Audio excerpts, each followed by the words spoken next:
Cillian Murphy एक जाना माना नेम जिसे हर कोई जानता है उनकी दमदार एक्टिंग के लिए। तो सिलियन मर्फी का जन्म 25 मई 1976 को डगलस, कॉर्क, आयरलैंड में हुआ था। उनका बचपन सामान्य था, लेकिन उनके अंदर संगीत और कला के प्रति गहरी रुचि बचपन से ही थी।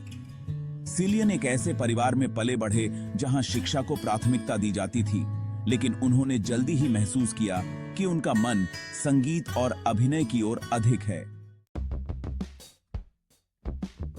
किशोरावस्था में मर्फी एक रॉक बैंड का हिस्सा बने और एक रॉक म्यूजिशियन बनने का सपना देखा।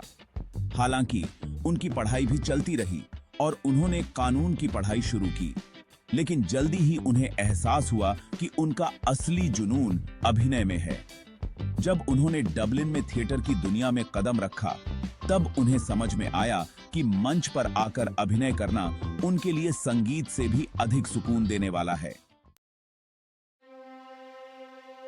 सन 1996 में जब मर्फी ने डिस्को पिग्स नामक एक नाटक में मुख्य भूमिका निभाई, तब उन्होंने पहली बार व्यापक ध्यान आकर्षित किया। इसके बाद वे लगातार आयरिश और ब्रिटिश सिनेमा में महत्वपूर्ण भूमिकाएं निभाते रहे। उनकी फिल्म 88 डेज लेटर 2002 ने उन्हें अंतरराष्ट्रीय पहचान दिलाई, जिसमें उन्होंने एक ऐसे व्यक्ति की भूमिका निभाई जो एक भयानक महामारी से बचने के लिए संघर्ष कर रहा होता है। लेकिन सन 2005 में आई बैटमैन बिगिंस वह फिल्म थी जिसने उन्हें वैश्विक स्तर पर मशहूर कर दिया। इसमें उन्होंने डॉक्टर जोनाथन क्रेन्स स्केयरक्रो का किरदार निभाया, जो एक ऐसा किरदार था जिसने दर्शकों के दिलों पर गहरी छाप छोड़ी। इस फिल्म के बाद मर्फी ने हॉलीवुड में भी अपनी जगह बना ली।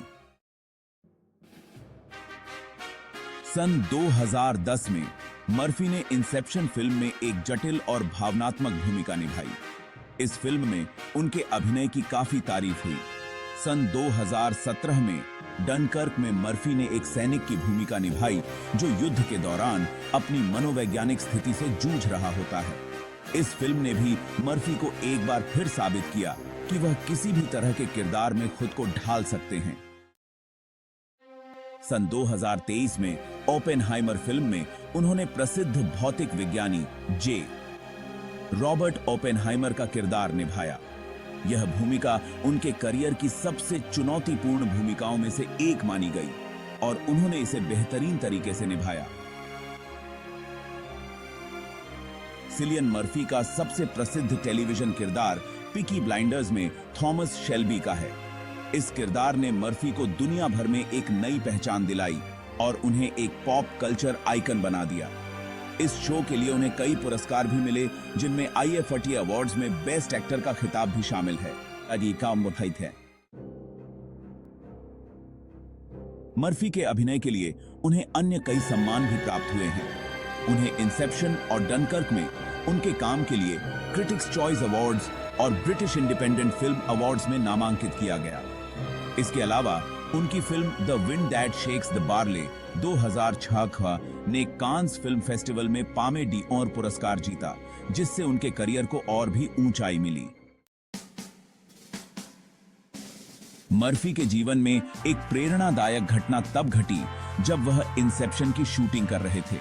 सेट पर एक दिन उन्होंने अपनी गहरी आंखों के कारण सह कलाकारों और निर्देशक से तारीफें बटोरी, लेकिन मर्फी के लिए यह कोई साधारण तारीफ नहीं थी।